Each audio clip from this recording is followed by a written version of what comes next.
নমস্কাৰ শ্ৰদ্ধা ছাত্ৰীসকল যদি ইকো ক্লাব ফৰ মিছন লাইফত লগইন কৰিবলৈ গৈ ওটিপি বেলেগ এখন মোবাইল নম্বৰত গৈছে বা যদি ইউডাইছত হেড টিচাৰৰ ডিটেইলটো চেঞ্জ কৰিব লাগে মানে হেড টিচাৰৰ মোবাইল নম্বৰটো ইমেইল আইডি বা হেড টিচাৰৰ নামটো চেঞ্জ কৰিব লাগে তেনেহলে আপুনি ক'ত যাব লাগিব আৰু কেনেকৈ কৰিব লাগিব এইখিনি কাম আপুনি আপোনাৰ স্কুল লগইনত ইউডাইছৰ স্কুল লগইনতে কৰিব পাৰিব তাৰ কাৰণে ব্লগ বা ডিস্ট্ৰিক্টলৈকে যোৱাৰ প্ৰয়োজন নাই গতিকে সেই প্ৰচেছটো আজি আপোনালোকক দেখুৱাম যে কেনেদৰে টিচাৰৰ হেড টিচাৰৰ ডিটেইল চেঞ্জ কৰিব পাৰি নিজৰ স্কুল লগইনত তাৰ কাৰণে আমি গুগলত গৈ ইউডাইছ প্লাছ সাৰ্চ কৰিব ইউডাইছ প্লাছত গৈ লগ ইন ফৰ অল মডিউলছত যাব লগ ইন ফৰ অল মডিউলছত গলে আপোনাৰ ওচৰত সিলেক্ট ষ্টেট আহিব ইয়াত গৈ আপুনি নিজৰ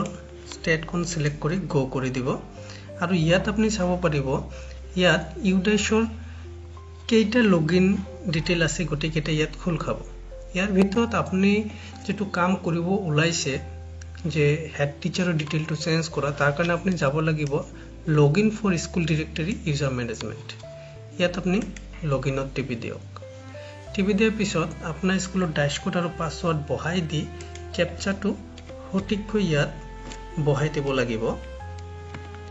সঠিককৈ বহাই দিয়াৰ পিছত লগইনত টিপি দিয়ক লগইনত টিপি দিয়াৰ পিছত আপোনাৰ ওচৰত এই ধৰণে পেজ এটা আহিব ইয়াত আহিলে এতিয়া আপুনি কি চেঞ্জ কৰিব বিচাৰে যদি কন্টাক্ট ডিটেইল চেঞ্জ কৰিব বিচাৰে তেনেহলে আপুনি যাব লাগিব এই ভিউত এই ভিউ যেটো আছে এই ভিউত আপুনি এবাৰ টিপি দিব টিপি দিলে আপোনাৰ ওচৰত এই ধৰণে পেজখন খুল খাব আৰু ইয়াত আপোনাৰ স্কুল ডিটেইলৰ পৰা আৰম্ভ কৰি হেড টিচাৰৰ name email ID mobile number আদি গোটেইখিনি আহিব ইয়াত পিছত আপুনি যাব লাগিব ওপৰত ৰাইট সাইডত এডিট বুলি যেটো দিয়া আছে ইয়াতে এবাৰ টিপি দিব ইয়াত টিপি দিলে হেড অফ স্কুল নেম এটো আপুনি চেঞ্জ কৰি ল'ব পাৰিব হেড অফ স্কুল মোবাইল এটো আপুনি চেঞ্জ কৰি ল'ব পাৰিব ইমেইল আইডিৰ পৰা আৰম্ভ কৰি গোটেইখিনি কাম আপুনি কৰিব পাৰিব তাৰ কাৰণে যদি head of school name change কৰিব বিচাৰি ইয়াতে এবাৰ টিপি দি আপোনাৰ যেটো কাৰেন্ট হেড টিচাৰ নেম হেটো বহাই দিলে পিছত মোবাইল নম্বৰত গৈ টিপি দিলে আগৰ মোবাইল নম্বৰখন ইৰেজ কৰি ইয়াত নতুন মোবাইল নম্বৰটো বহাই দিব ঠিক আছে বহাই দি ইয়াত ইমেইলও যদি চেঞ্জ কৰিব বিচাৰে ইমেইলত গৈ পেলাই আপুনি ইমেইল আইডি যেটো আছে সেই ইমেইল আইডিখন আপুনি চেঞ্জ কৰি দিব পাৰিব ঠিক আছে এটা এটা কৈ কাম আপুনি নিজৰ মোবাইলৰ দ্বাৰা কৰিব পাৰিব বা ডেস্কটপৰ দ্বাৰা কৰি ল'ব পাৰিব ঠিক আছে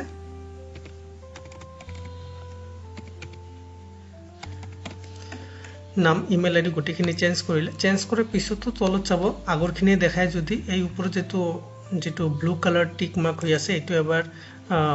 উঠাই দি আকৌ এবাৰ বহাই দিব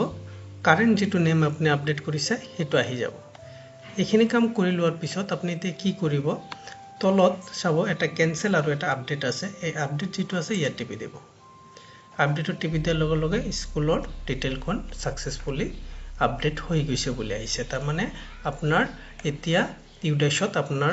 হেড টিচাৰৰ নেমৰ পৰা আৰম্ভ কৰি মোবাইল নম্বৰ ইমেইল গোটেইখিনি এতিয়া চেঞ্জ হৈ গল এতিয়া যদি আপুনি লগে লগে ইকো ক্লাবত লগইন কৰিব যায় তেনেহলে নহব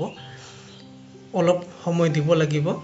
ম্যাক্সিমাম 24 ঘণ্টা লাগিব পাৰে ইয়াৰ পিছত যদি আপুনি লগইন কৰে আপোনাৰ নতুন নম্বৰতে ওটিপিটো আহি যাব আৰু ইউডাইছৰ যাৱতীয় যিমান কাম আছে তাত যেটো ওটিপি প্ৰয়োজন হয় সেই ওটিপিখন এতিয়া নতুন মোবাইল নম্বৰত আহিব গতিকে আশা কৰিছো আপোনালোকে ভিডিওটোৰ দ্বাৰা উপকৃত হ'ব পাৰিব ধন্যবাদ